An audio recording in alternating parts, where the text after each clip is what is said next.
Hello,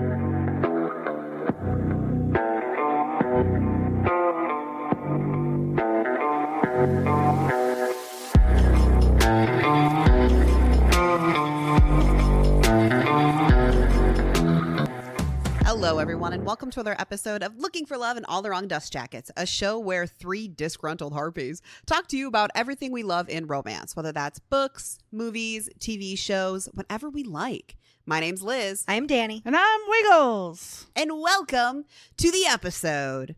But before we get into it, folks, we have to make an announcement. This will be our last episode. After doing this for 3 years? About, yeah. Yeah. And over 100 episodes, we've come to the conclusion that we are going to no longer make any more episodes. We're going to move on to other things, whatever those other things might be. Yeah, and as far as I know, everything should stay up for at least another 10-ish months. So, you know, get it in while it's good. Yeah. Or don't. It's up to you. I don't know your life. But yeah, we just, we're moving on to other projects, and we'll see what that is. Undecided at this moment. Very for me, undecided. But, exploratory situations happening. Sorry, what jumped into my mind was laparotomy, which makes me go, I've been watching too much Grey's Anatomy. You want a laparotomy? I do not. That's what you're exploring? No, it's always an exploratory laparotomy. Sorry. Explore less, Danny. Explore less. Anyway, so yeah, we're going to end on one more book, one we really anticipated for this year and we're really excited about. Caught Up by Navessa Allen, the sequel to Lights Out. We do love us some Navessa Allen. Mm-hmm. She knows how to hit you with spice you didn't know you needed, and I appreciate that about her. Oh, I knew I needed it. But before we get into that, we do have to warn you. We have to let the people know that we are crass and unhinged. We're terribly unladylike. And we're going to talk about all of the naughty times. And there were so many with using all them 4 little words. Yeah. And you know what? There's like probably sounds in there that they were making that were 4-letter blish. So it's going to get nasty on this one. The audiobook was delightful. Mm-hmm. So, Wiggs, do you want to tell us about Navessa Allen again for the second time? I'm not going to tell you about Navessa Allen again. I'm going to tell you to, go check out our first episode. But what I am going to tell you, though, is Navessa Allen is very, very popular for the Lights Out and now Caught Up series. But she's also written a whole bunch of other things that you can check out. And so if you're like, oh my God, I want more of her writing, don't get caught up in just that series. She's got The Kings of Kearney, which is like a motorcycle gang kind of one. As somebody who has read that and is using it as a recommendation, I would check it out. Okay. I would check it out. Okay. All right. She's got Scandal, which is like a historical romance, and then The Lunatics and Snowed In. So check those out. But otherwise, Navessa's still doing Navessa, so we're not gonna swap it up. So there, Danny, what's Caught Up about? Caught Up is about Junior and Lauren. Junior is the son of somebody who is high up in the mafia. He is also in the mafia. And then Lauren is a cam girl, and she's also an advocate trying to make protections for sex workers and everything. They were a thing in high school until Junior done fucked up. And she also got betrayed by a bunch of people. She ended up moving schools, and it was traumatic. Well, he's now trying to get out of the mob and decided that she's his girl again. He's been watching her this entire time. Mm-hmm. There's a lot of curves with this one, so let's talk about it. Yeah, like you saying that reminded me, this is another one where like actually pay attention to the trigger warnings because they're real. So like, yeah, like if you can imagine any potential trigger warnings that could happen with a cam girl and a mafia person, they're probably there. So, She's also part owner of a play club. Mm-hmm. So there's that as well. There's a lot of voyeurism in this book. Yeah. I appreciated it. I appreciated in general actually having a book about a sex worker because I feel like we get close to that in a lot of books, but we never actually like cross over into it in a way that seems like well researched. Yeah, I also really appreciated the in-depth they go as far as her work is concerned, and then also they bring into it the fact that one of her roommates is also a sex worker. They have what is essentially OnlyFans. Yeah. They call it something else, I don't remember, but Me for you. But so it's essentially OnlyFans, and she can chat with like her subscribers and everything and send them special videos for a certain amount of money. And there is moments where, because her roommate is newer to it, she is realizing that she should have warned her about some of the things that she would be exposed to this, because she's used to it and it doesn't bother her anymore, but it does bother her roommate. Yeah. Mm-hmm. One of the things I really liked about this is it felt like a really smooth transition from Lights Out to this, where in that one Josh is doing sexy mask videos, kink on videos. TikTok. Yeah, so like it made sense that we would then evolve to this version of things. And so it didn't just feel like it came out of left field, and it also didn't feel like she was burying the lead at all with this book, because the majority of the promotions felt like it was leaning really heavy on the mafia part of it. I will say that was a bit of a letdown. Like, the mafia was there, but the only thing that was really like important to the plot about it is that Junior was trying to break away from his family and not be a criminal anymore. Well, and the fact that her father was also in the mafia. Yes, he cooked the books. He cooked the books, and you are led to believe for a very long time in this book that Junior killed her father. Yes. And I know this sounds maybe a little dumb, but I was honestly kind of bummed that he didn't. I was kind of too, not necessarily bummed. I was like, oh, well, that's okay. We've made a convenient pulling the rug out from under us. But her dad was a right old piece of shit. Her dad was a right old piece of shit, but I also kind of appreciated that he didn't kill her, because she would not have forgiven him as easily as she did. Yes, I agree with that entirely. I will also say I wish we got more than a 2-minute glimpse into her relationship with her sister and that whole dynamic, because it felt like what we saw does not even come close to explaining their dynamic or explaining where the hard feelings are coming into play, and does not explain why her sister hates her dad so much she does not even give a shit whether he's alive or dead. And so it like made it at that point a little hard to like Lauren in that situation, because it's like, if your sister has that visceral of a hatred for your father and you're out here defending him, what's going on there? You kind of come across insufferable a little bit. Like, did you not know what he was doing and has done to your sister? Or do you really feel like she's not valid for not wanting someone who abandoned her to be in her life? And abandoned them pretty young. Yes. Like, yeah.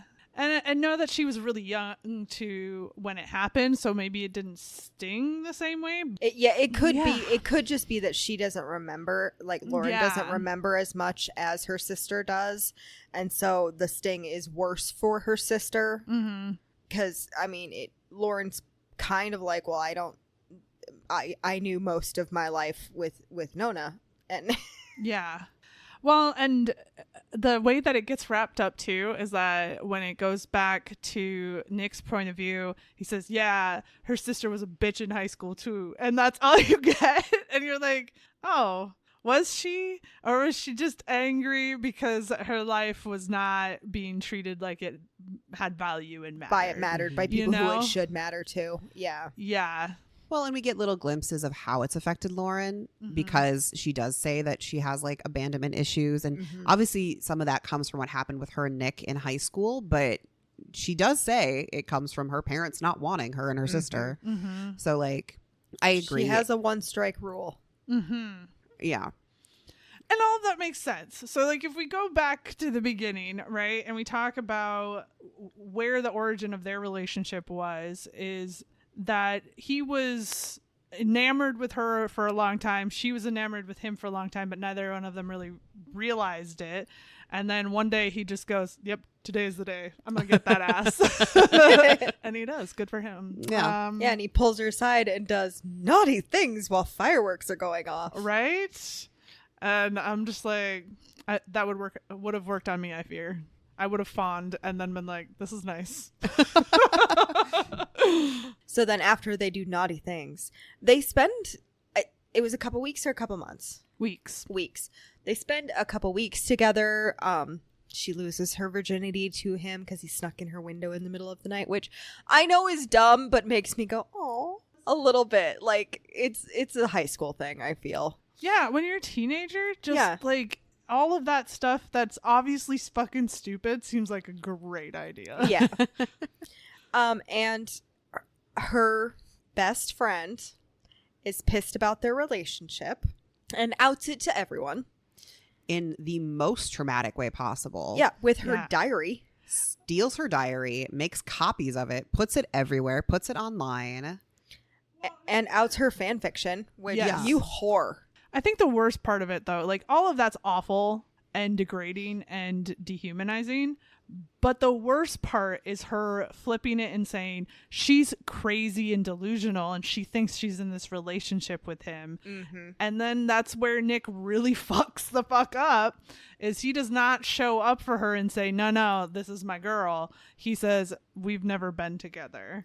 And it just adds an insane amount of fuel to the fire for people to be even crueler to her. Exactly. And I will say he did think he was doing what was best because her father threatened her. And, well, he beat the shit out of Nick. Yes. And said, I'll kill you, essentially. Yeah, said, I'll kill you. And basically threatened that he'd hurt her as well. And then Nick's father threatened to hurt her. And so he thought he was doing what he was best. And honestly, given that situation, it might have been what was best, but it still sucked. The shitty part, right, is Nick didn't go, and this is classic teenager, right, and just classic books like this, is Nick didn't go to Lauren and say, hey, this is the situation, we're gonna have to pretend we're not together. Or we're just not gonna have to, we can't be together for a while. He should have had the conversation with her, which still would have sucked, but not to the degree, and she wouldn't have felt the sting quite as badly. So she switches schools. And that's when she meets Ryan. I adore Ryan. They are a really fun addition. And it's super fun in the audiobook because there's a special narrator just for Ryan. Yes. I did like that a lot. And I also liked that with Ryan, you know how sometimes there's like a best friend and you're like, you're the most useless character that's ever been. Yes. And Ryan is not that. Like, no. Ryan's like, okay, I see you're going to make bad choices. I support your good choices, but I'll support you in your bad choices as well. I'll be there to pick up the pieces. It's fine. My favorite was when Nick invites Lauren to go to the arcade and Ryan's like, well, if you're going to do it, I'm coming with you. And I'm like, that's a good best friend. Yes. Yeah. Also, I really appreciated that. So Ryan is clearly non-binary. Yes. But I appreciated that there was no explanation of it. Nope. Just is. Their pronouns were simply used and used correctly. Yeah. That was the end of it. And there was really no even discussion when they met Nick. Lauren always used they, them pronouns, and Nick did as well. I also like that also translated over into sexuality as well. Like, it was never, no one was like, I need to be labeled as this thing or this thing or this thing. It was Lauren's attracted to both men and women. And they're like the closest you got to having like any like plot to do with that in the book is Nick going, I'd be threatened if I wasn't so turned on. Like that's God damn, I need to be in a threesome. And that's it. Like that was the whole situation. And so that was really nice as well. Yeah, it was wonderfully written without any sort of pause. It was Lauren just explaining how she's been with this person before, and she's been with that person before, and she's pegged that lady before, and get after it. Yeah. I just really I liked the way that things were introduced without having the like stereotypical explanation. Yeah. Yes. And that they did that in a lot of things. I do wish, as far as the kink is concerned, that I wish that they had maybe gone into in the book, like on the page, more of the like talking about what they're comfortable with and stuff. But they do say that they've been exploring what they're comfortable with, learning from each other what they like and everything. So clearly they are doing those things. They just don't really have the conversation on the page. I do also think an opportunity was sort of missed with Nick being an outsider to Club Velvet, that you could have explained the rules of Club Velvet and what was deemed acceptable and what was not. And that sort of got kind of glossed over, other than Lauren just not wanting him to embarrass her while he was there. Yeah. I loved Club Velvet. I blushed so many times. I was like, my God. I was like, how am I simultaneously like, please stop and also keep coming? Like, wow. I loved Club Velvet. I loved the voyeurism exhibition scenes. The one thing that was kind of like a miss for me is, so some of the biggest sex scenes felt like they weren't happening with Lauren and Nick. Correct. I wish that we would have had more like actual sex scenes with Lauren and Nick. Yeah. Because the best described sex scenes were actually of them watching other people. Like that first like voyeurism scene is fucking hot. It is. But unfortunately, then that sets the stage for everything else, right? Because typically your spicy scenes go up from the first one. And so it kind of like it like set us at a point that we just stayed at the entire time. Yeah. Which is a bit of a bummer. They will say fingering in the confessional. Well, the confessional, yes. The confessional was more than fingering. Yeah, you're right. The confessional was more than fingering. You're I was right. talking about the stairwell directly after the That first. was that hot was as hot too. shit. That was hot shit. And then when oh God, what is Lauren's other roommate's name? Taylor. And then when Taylor and Ryan come bursting in, like ready to defend her honor or whatever, and he like guards her, and they're like, "We're good." Huh? Yes. Sir. I will say on the like complete opposite argument to the voyeurism sort of taking away, in the sense that it's not Nick and Lauren doing the actual act. It also is, because being a voyeur is its own like act. And so I think like if that's not something that's going to, reading about that is not going to be something that turns you on, that's like a factor. Correct. But I do think within the context of who these characters were, those were really big sex scenes for them, you know? I think especially the second one, like when we got to the second one and they're actually like participating, not in the scene, but when Lauren goes down on him and he's watching the scene, I was like, that's hot. Yeah. Very. I kind of wish that was actually from Nick's perspective, because I think it would have been so hot to be like, and she's there and they're up there and she's there and everything's happening everywhere. Yeah, I did kind of wish that was from Nick's perspective. I was like, I want his like torn situation of, damn, that feels good, but look at that. Well, I think this goes back to the Navessa Allen has secrets apparently about blowjobs, because last time when we did Lights Out, she was like, and then I put my hand in front of my mouth, so he didn't know what I was doing. It's we true. Like, we wanted to know what are you doing. Yes. Drop your secrets, Navessa. We were furious about that. I forgot about that. Like, what magic little twist do you have that you're like making these men go crazy? I want to know. Teach us your ways. Teach us those ways. I'm just saying, if you're going to keep writing these books with these big blowjob scenes, fuck. I also really like that at the end of the book, they are then doing the scene.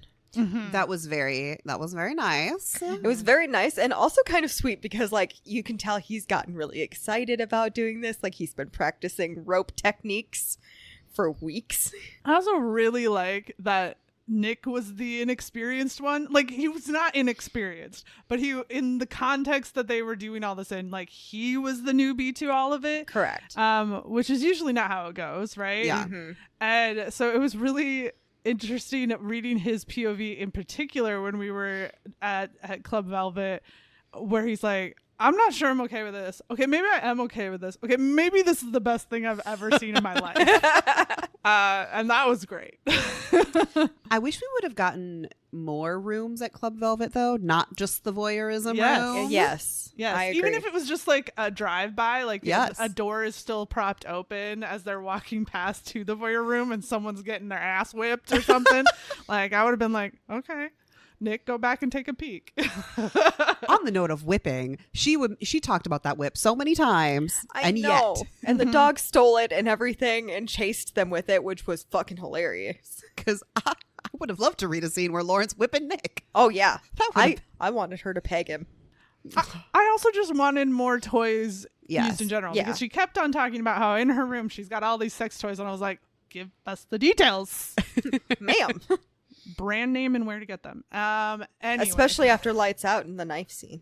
Right? I know. Okay, so we're gonna compare this book to Lights Out Of the course. entire time. I felt like Lights Out was a little bit more Yeah. spicy. I agree.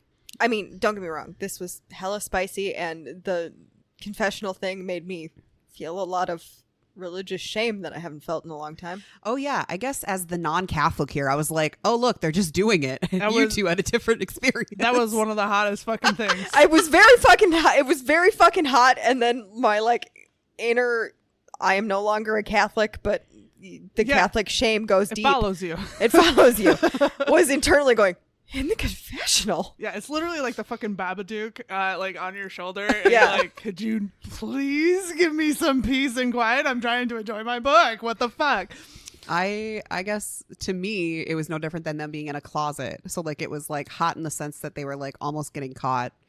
But I didn't have all of the The forbiddenness of No, it I was didn't have so that. sharp. And I was Oh, like, yeah. my God. Also, Oh my to God. give this context, and I'm guessing because not all confessionals are this way, but this seems like a very old church, and so that means the confessional booths are actually just kind of like almost like a screen, Yeah. like screen wood, And they're screen. made out of wood. Yeah, Squeaky, squeaky. they're not like a closet. It's not like built into the wall. I've seen the media. And They've they're just- showed me what it's like. They're just a cavern too. So like if you've ever had like a cedar chest or something like that that's empty and you throw something into it and it goes da-dum, da-dum, da-dum, that's Yeah. anything dropped in there and they were fucked. Yeah, I mean, my church growing up was not that way. It actually was like a separate room thing, but I went to a much more modern Catholic church. But I was like, oh no, this is so echoey. You know, in a league of their own. When Yes. All the Way May is confessing. And the priest drops the Bible and you can clearly hear it way out into the church. Correct. Yes, Yes. That. that is the 5th time that priest has dropped that Bible since she went in there. What did you tell him, May? The truth. I mean, we're on the spicy scenes. We could just talk about them. We can do whatever the have fuck been. we want. We could always do whatever the fuck we want, but this is our last episode. No one can do shit. We're going to talk about all the dick. Okay. Apparently he's got a good one. So when he takes her to the arcade, because his way of trying to like make things up for, he had her diary. He got her diary back because he framed her ex-best friend for drug possession and beat the shit out of the principal. Yes. The principal didn't do anything to stop the bullying, and her ex-best friend had half a pound of weed, is what she said. Yeah. That's a lot of drugs. You're going to get into a lot of trouble. He planted so many drugs on her. But then he also stole the diary back. Mm-hmm. And she had everything they had ever done and then also fantasies. And one of the fantasies was to have her go down on him in the photo booth at the arcade. Mm-hmm. My question is, after they did this, which he went down on her, not the other way around. Well, he had the apologizing to do. He did indeed did. have the groveling to do. Mm-hmm. Did he take the pictures? Of course. Who wouldn't take those pictures? Like, even it's a closed down arcade now. Like, there's no one's going in there. So even if you were like, fuck it, those pictures have got to be hot. Oh yeah. Right. Also, so for one moment I thought they were gonna because the whole thing is that she owns part of Club Velvet. She's like a financial backer of it, and they're getting pushed out of their rental space because the landlord is just like hiking their rent, and it has done like 3 times in the last year. So they're looking for a new thing. What I thought was going to happen is that because the arcade is shut down and he knows who owns it, I thought he was going to buy the arcade and they were going to turn that into Club Velvet. Which I thought could be kind of sweet. But no, instead he just hunted down the landlord and cut off one of his fingers. Yep, to get the lease. So that he now also owns the building that Club Velvet is in, so that he can put the rent down to a reasonable thing and make Club Velvet very profitable. Yeah, the ending, and I like we can wait to talk about the ending, but fuck it, we're here now. I felt like all of that was so like smooshed together, like not even rushed, but just like smooshed. There was no breathing room in between some of those scenes. And so when he like shows up and he's like, hey, I know we got in a fight with a taser the last time I saw you, but a fun fact, I have a deed to your place. Here's this for you. And she's just like, no, I need you to keep it. And he's like, okay, that's weird, because like I'm literally giving it to you. And she's like, this is your way out. I didn't understand how that was his way out. He could have, like, he doesn't have to own that building to now be out of the mob. What? Well, he needed... It's his way of making money. Yeah. Sure. But you're right. Like, I think it's also because he had spent so much money to get it, because he had to first buy that man's debt, that like he wouldn't have any money left to go invest in something else. Yeah. The other thing is, because she mentions it when she's talking about like all the rules involved with having the play club, they can't own the building. That's right. I wish she would have referenced that again at the end, because I needed the quick throwback. You needed the reminder that they are not allowed to own the building. So if Nick owns it, he's not a financial backer in the business, right? But he is getting a reasonable amount of rent, and I guess they can probably tip him or whatever. I'm sure. Yeah. She should have mentioned that again, because like. Yeah, that would brought it all home for me. Now that I say it, you guys remember. Yeah, it's but clicking. Yeah.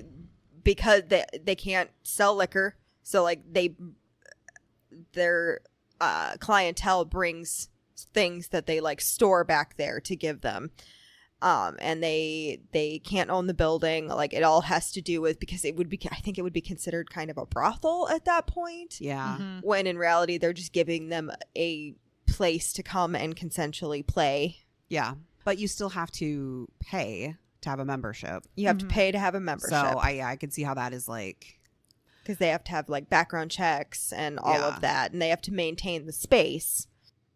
Oh God, the cleanup. That's what I was thinking after they're done with some of those scenes. I was like, ugh. What, they gotta pay that janitor well. Oh yeah, you know. And I'm sure they need to have on-site laundry. Oh yeah. So many. Well, you have to clean it up after every scene, right? So like either the room is only getting used once tonight, or there's a crew coming in. The amount of cleaning products they must go through. Yeah. A lot. I also really liked that when talking about this subject, there was zero shying away from recognizing the reality that the only reason sex work is illegal is so that people can manipulate, take advantage of, and otherwise punish people for wanting to have enjoyment with their sex. Correct. Yeah. Well, that was the B plot, or one of the B plots, right, with the rent situation, is they couldn't just be like, well, screw you, we're going to go to another building, because nobody else wants to have that. Right. And it's also, got so many regulations on it, which regulations are important and good, but that just makes it more difficult. Yeah, and they're not regulations that are in place to protect the people who are doing these services. Yeah.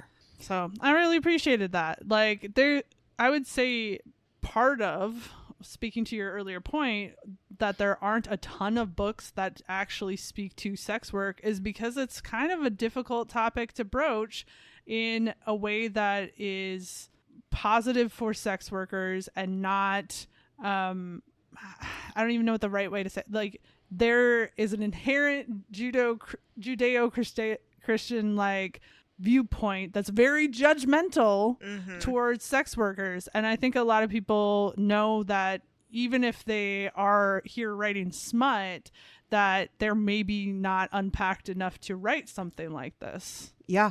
Yeah. And I think it's definitely something that, like, you know, I don't want to assume anything that Navessa Allen has experienced personally, but I feel like you have to at least have some experience or be working very closely with somebody who has some experience, because it's not, you can't just Google it. No. Yeah. And, you know, like, there are really important conversations to be had with that. Like, the Bonnie Blue petting zoo conversation is like delicate and complicated, and also it's got its problems, right? And all of this is harder based on the fact that the control is often stolen by men in power. Yeah. And is not in control of the people who are doing the actual sex work. So anyway, those are my thoughts on that. Bit of a mood killer.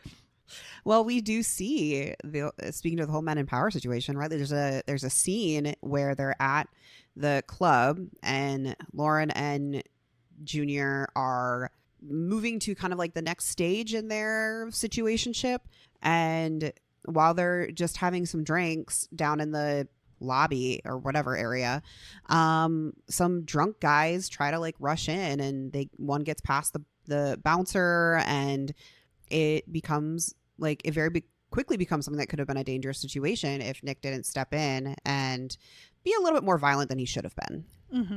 He was more violent than he should have been, but he also needed to step in because he was not only afraid for Lauren, but he was afraid for the other patrons who were literally doing nothing but having fun and spending time with their friends, essentially. Yeah. Like, if you really get down to it and think about it, they are just consensual adults hanging out together. Well, and I think that was one scene where I understand why Lauren got so pissed, because like this is supposed to be a safe place for her, the club, and it turned into a violent place. But it was, in my opinion, very misplaced towards Nick.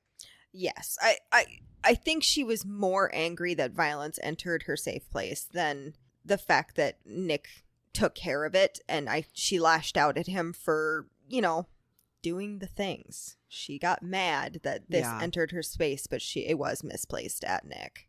And yeah, you could say that Nick did not need to dislocate that man's shoulder and beat him up.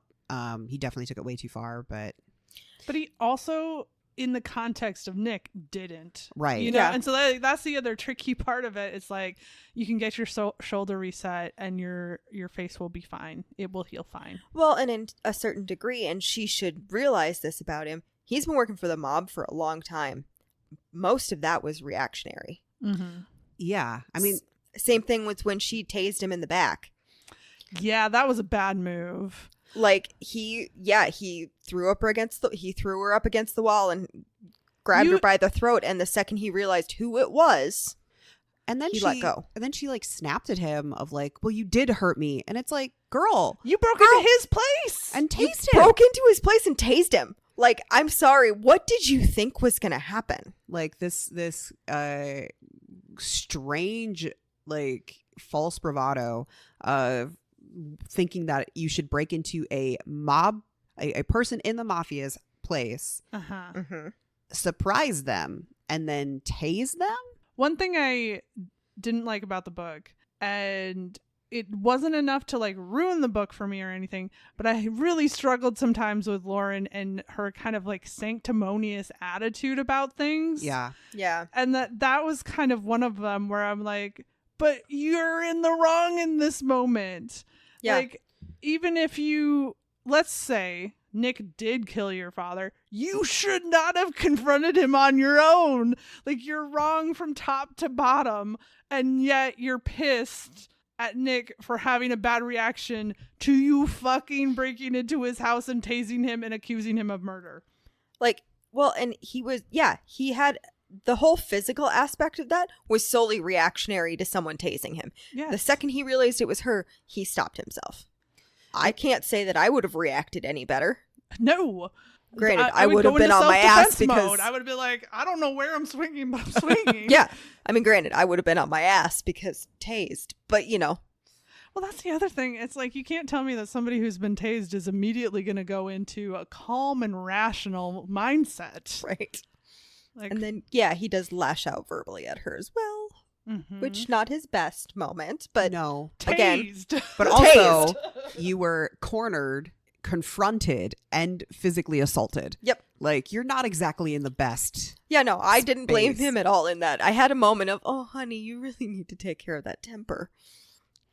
But That's again, the thing he kept saying is like, my damn temper. And I was like, you really haven't. I mean, sir, most of it's very justified. Yeah, Like, you're not Yeah. exactly doing too bad, in my opinion. Yeah.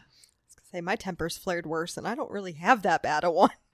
Well, it's always like he has probably like a 1-2 second max spike, and then he immediately pulls it down. He like as shuts fast it down as he immediately. Yeah. can. And so especially in those scenes where it's from his perspective, I think it's really easy to show him grace, because you're like, I can hear the mentality of you going, okay, I need to calm down.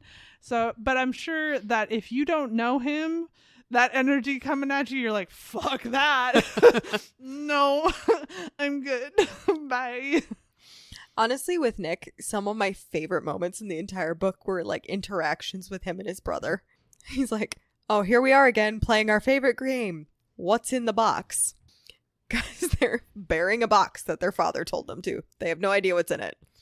And his brother would just shout at the sky, what's in the box? Which is it weird that I'm more interested in what happened a couple of years ago when they did open the box? I was gonna say we get a lot of hints at things that are happening in the mafia, but we don't actually get any explanation. Mm-hmm. I kind of wish, as you know how Lights Out, we were like, too much mafia. I kind of think there wasn't enough mafia in this. That's fair. That's because in Lights Out, the mafia came out of nowhere. You're like, oh, What? hello. She has mafia connections? I also think it's kind of crazy that the main character in Lights Out, she was a nurse and was like way more chill with this shit. And then we've got the cam girl who's seen a thing or two because her dad is in the fucking mafia as well. And she's just like, no, how dare you punch a man? I will say, in the defense of that, she was not raised by that man. True. She was not around it, like, at all. Although it heavily is implied that her grandpa was also. Yes. Well, at the very least, so her grandparents own like a general store, corner store, Yeah. deli situation, and they had to pay the mafia their protection money. Yes. Whether or not they did more than that, we don't know. Yeah. It could just be that grandma shielded her a lot from that situation. And like I said, it made it sound like her dad was never around. I do think one of the downsides of coming off of reading Lights Out and reading this is Allie and Josh were so funny together. Mm-hmm. And we don't really have that because they're both, Junior and Lauren are both kind of a little bit more stereotypical, it feels like. Yeah. Mhm. Like, this is the grumpy, grouchy mafia guy, and that's the chick who is gonna go along with it, I guess. I don't know. But he wasn't even that grumpy. And he wasn't. He wasn't. You know, like, I thought he was going to be more of a take charge kind of guy. And, like, he was sometimes. But a lot of times he was like, I'll do whatever you want. Like, if you want to walk over my body and I'll just, like, sit in the mud puddle, I'll do that, ma'am. It's fine. And she's like, that's fucking weird. And he's like, you're right. But I think one of the things that makes no sense to me is that the opportunity was there, because one of the things he talks about as liking Lauren right away when they were younger, when they were kids, is that she was a fucking weirdo. Yeah. And a nerd.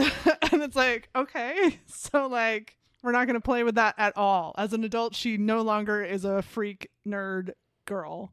She's just a cam girl.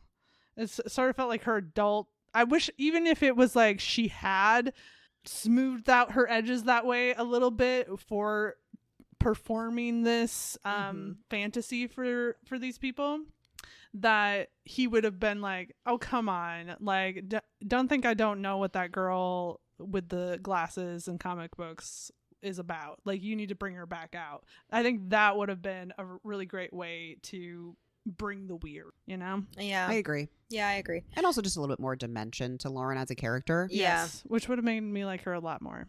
The only parts that like I really liked about Lauren was actually mostly her interactions with her roommates. Those moments where it was just them being goofy at home, I fucking loved those. Like, their dog gets a hold of her whip and is having fun chasing them around and hitting them with it and takes her out, and it's all three of them giggling and just like placating this fucking dog who is a goof. You know, that reminded me of the other thing with Lauren and her sister that I didn't totally love, is her sister brings up the fact that, like, you probably don't hate him as much because you've never had kids, and so you don't know what that's like. And the other comment she makes is, you've got a busy life downtown and that's no place for kids. And Lauren gets really pissed about that. She's like, to me that was like, but that's just good parenting. But that's like, also fucking true. If your shit is out enough that your dog can get access to it, a child sure as shit can. They're monsters. They'll be like, you didn't know you owned this anymore, but I found it and I'm putting it in my mouth. Yeah. Like, so it's like, and she also gets really mad at Nick when he like makes some comment that vaguely alluded to her maybe pulling back or not doing cam work if she had kids. And she's like, I can have kids and do this. And it's like, yeah, you can, not in your home. Like, and not unless you got things locked up tighter than the lid on a cookie jar. Like, yeah, you got to have a room with a you lock. got to have like a designated room that locks from the outside. Yeah. And so like, yes, you can. But also, you are not at the maturity level to understand how hard it is to take care of another human being. And your sister's a little justified in pointing that out. Yeah. So, you know? Was her sister kind of being a bitch? Yeah, she absolutely was. She was also very pregnant and cranky. Well, and signaled to Lauren right away, now's not the time. Yeah. And Lauren said in her head, now's not the time. And then also said, I'm going to fucking go there. Yeah. Well, and like her sister's kids were asleep in the house and she's 6 months pregnant and nauseated. Like, now is not the time, ma'am. But to Nick's comment, right? So it was almost reactionary too, because they were talking about essentially Lauren asking him, well, what do you want to do when you're done with the mafia? And, you know, what comes next for you? And so, yeah, he shouldn't have said what he said, like under the assumption that she doesn't want to continue being a cam girl forever or for however long she wants to. But it was just another time where she goes from 0 to 60 so quickly. She does. And I get that because he essentially betrayed her years ago, she goes 0 to 60 on him very quickly because she has no trust for him whatsoever. Yeah. I get that. But at the same time, like, I knew immediately that he didn't mean it that way. So, like, cool your tits, girl. Like, I think to an extent too, she's looking for an excuse. Yes. Yeah. And she needs something with good ammunition behind it, or she's not going to be able to buy into it herself. Yeah. And that is the problem is her roommates are not helping her in that situation either. They're just especially Taylor. Taylor's like literally chants hate sex at her over and over and over again. Yeah, Ryan's a little more cautious, but at the same time, they're still just like, but you know, he seems kind of nice. Like, Get that dick. Get that dick.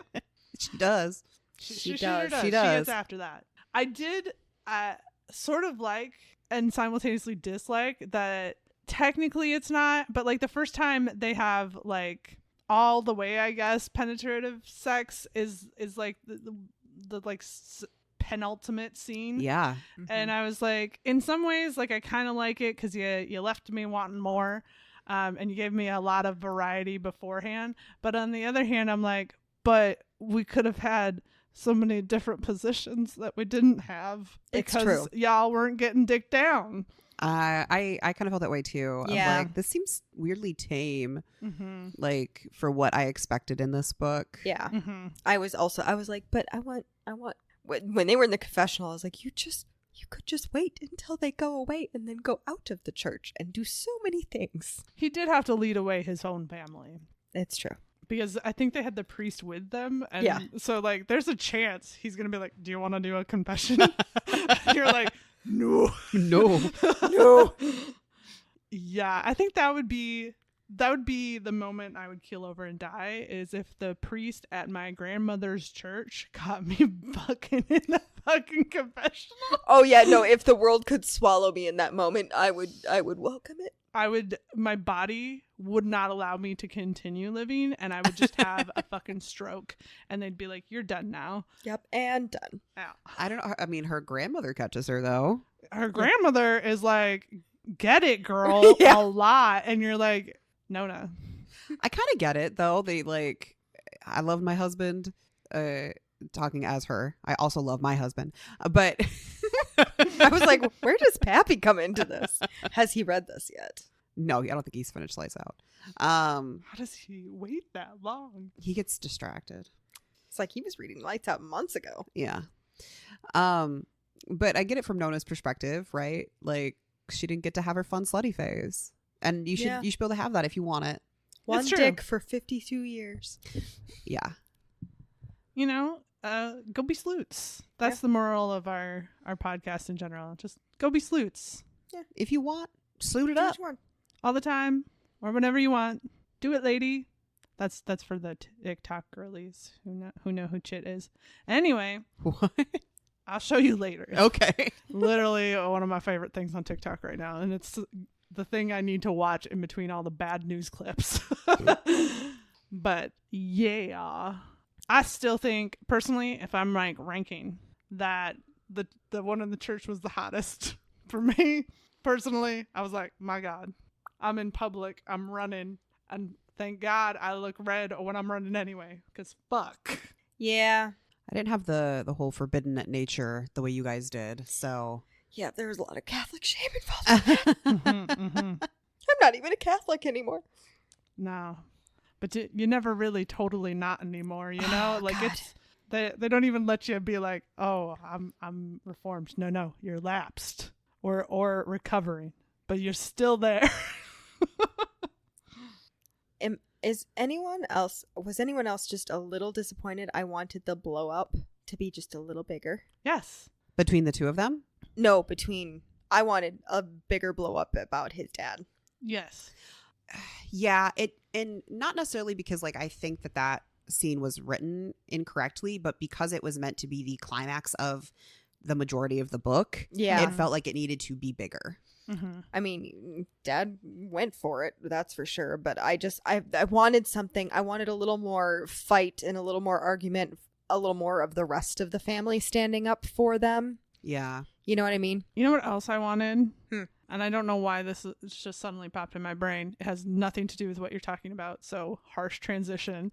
But at the picnic, or the engagement party, I should say, for Josh and Allie. thank you, for Josh and Allie, Lauren recognizes Josh at least and puts two and two together and goes, Allie Oxenfree, and now knows her like TikTok handle. Uh-huh.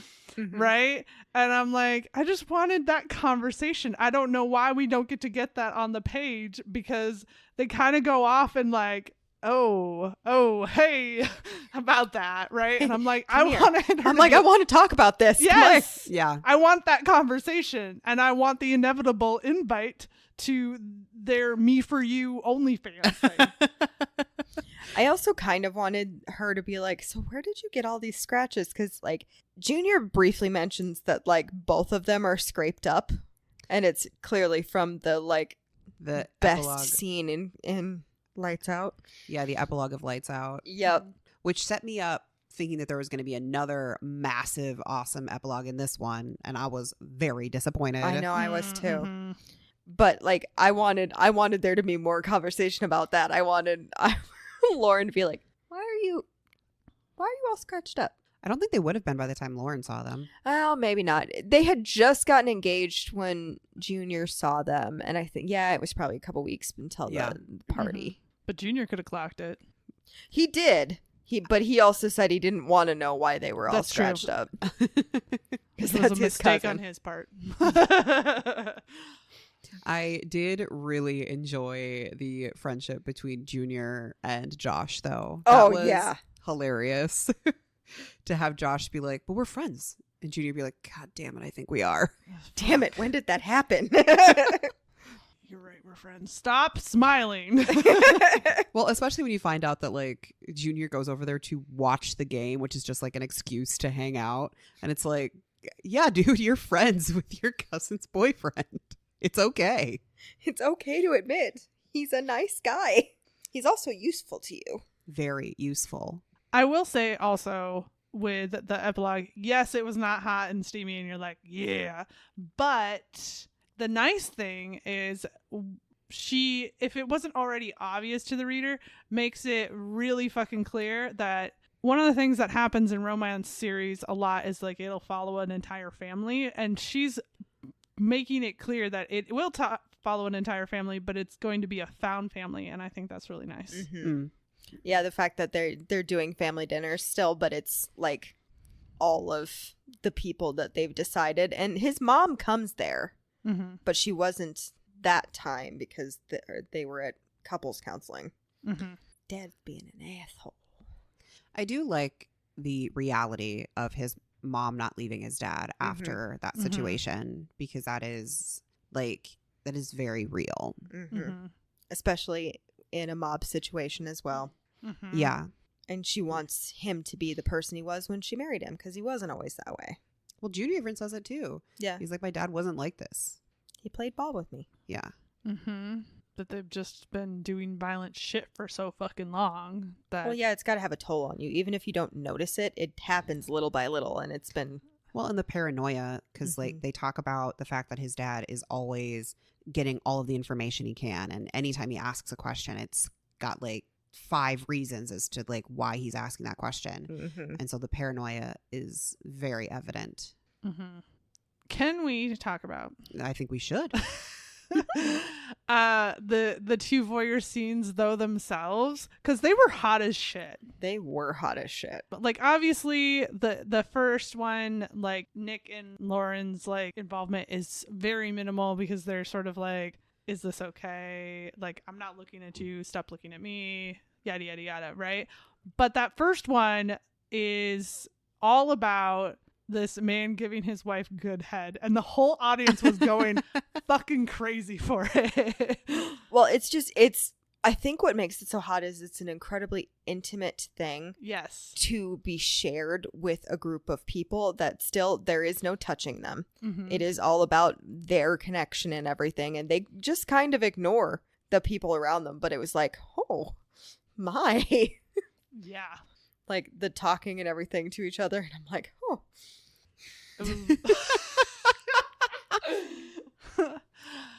The whole time I wondered is like, are they like in the room in the sense that like there's no barrier whatsoever and they're like breathing in all the same pheromones, or is there like a glass barrier or something like that? I don't believe there's a glass No. barrier. The way I kind of saw it is as a stage essentially, but it's just like, Well, Junior a says step it's more up. of a dais, whatever that word is, instead of a stage. yeah. I pictured it as just like one step up. Yeah. But the lights make it so that, because we find out when Lauren and Junior are on the stage, that they can't really see the audience very well. Yeah. Which actually I appreciate the fact that they maybe can't see them so much, because it probably does make it feel more intimate for them, but then they can hear them. They can hear them. And you also find that out during when Junior and Lauren are doing it, is that it kind of echo chambers up to them a little bit. Yeah. So you can hear a lot of what's going on in the audience. And I was like, oh. I also had questions about what are these chairs shaped like? How big are they? How much tuchus can they hold? You know, like, is there enough room to wiggle around? Do they have armrests? I had a lot of questions about the chairs in my brain. I'm guessing they don't have armrests. I would hope no, not. No armrests. And I guess I just kind of envisioned like classic banquet chairs, but maybe a little bit nicer, not as hard on your tuchus. Did. See, that's what I was thinking, but I was like, that is still not great. Well, they're not fabric for reasons. For reasons. Yes.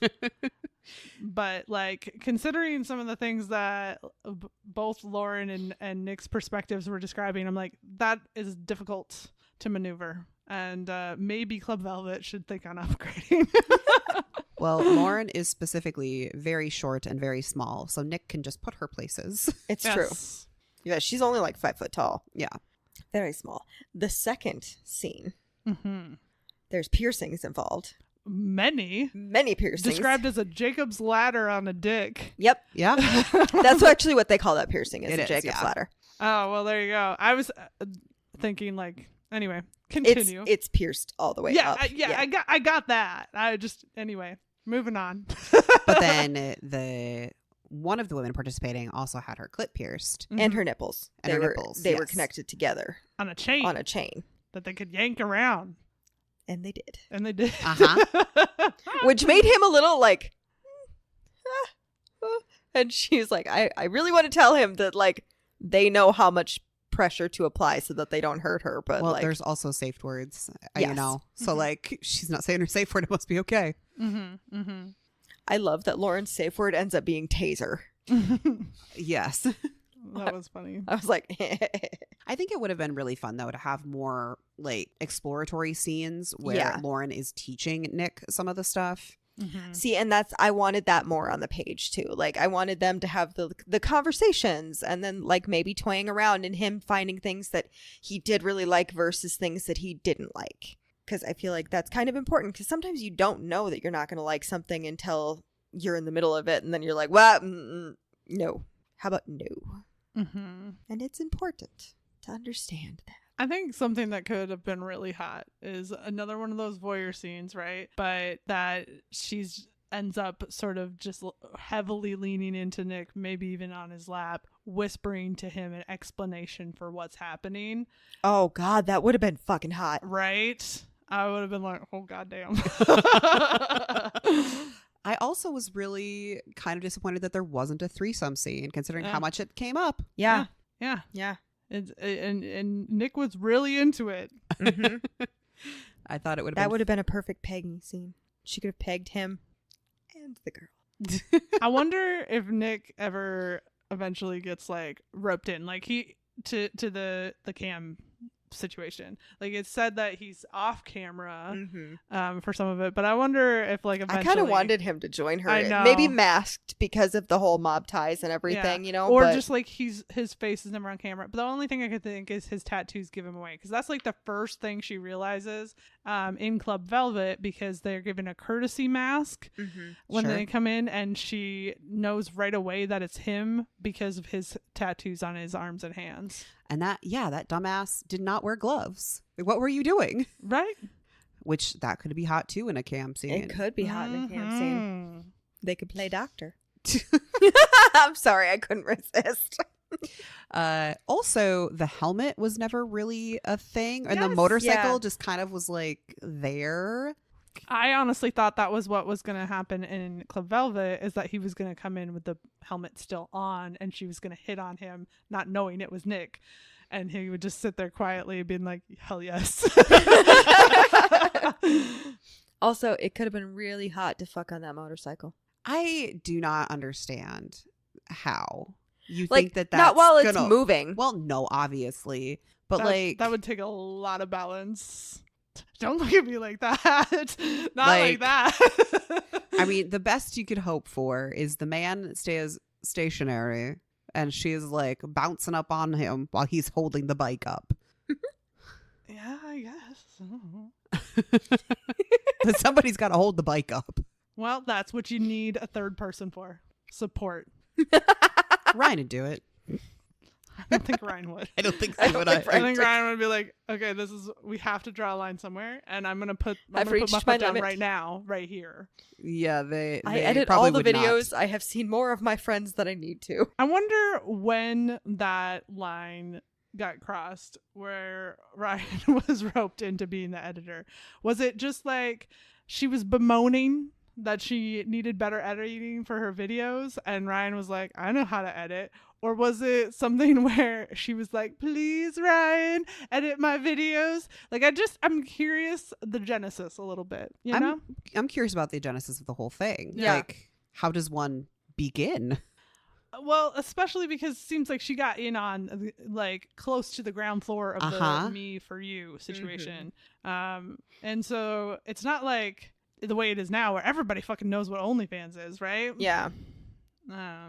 So yeah. What got her going on that? And she makes a lot of money on there. Yeah. Granted, a lot of it's from Junior, but she makes a lot of it from other people too. Mm-hmm. He just does outrageous things like pays her $10,000 to come and meet him at an arcade and eat her. That was a one-off though. That was. But it sounds like him giving her thousands of dollars is not only not unheard of, it is at this point the expectation. Yes. Yeah. Considering how quickly he's just like $20, couple $100. Just to see a picture of her boobs. Yeah. That you've seen, man. You've seen him so much. Yeah. He is obsessed with her. And I feel like that got us to the point where it made sense where he's like immediately, yes, this girl, holy shit. Did not get us through their relationship, I don't think. Yeah. Yeah, I do feel like while their sexual chemistry was there, the romantic chemistry, I was like, I don't really...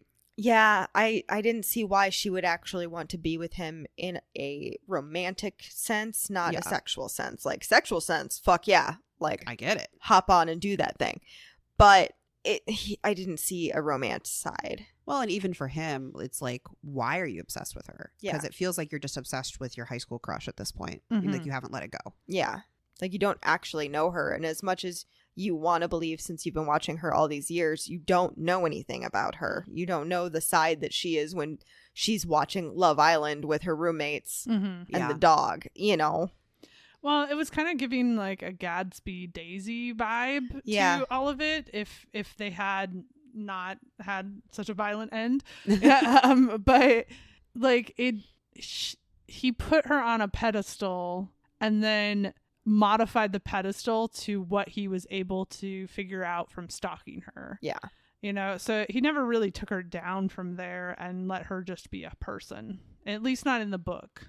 What's on the page, she is still high on that pedestal. Yeah. I agree with that. Well, that brings us to the end of the episode and pretty close to the end of the podcast. So, ratings time. You put some pepper on that one. I mean, you got to go out strong. What is your spice rating? This was very strong. And I probably should have looked at my Lights Out spice rating because I do agree. I think that it was slightly spicier, but I think my Lights Out spice was very high. So I feel safe in going with a 4. I'm pretty sure we gave Lights Out a 4.5, and I also agree with a 4 for this one. I do as well. Wait a minute. Guys. Gavel, gavel! Fucking weirdos. Just let us have it, okay? I Gosh. did. I sat and waited for you bitches to do it. Very calmly, very politely, very demure. Very mindful. What about your romance rating?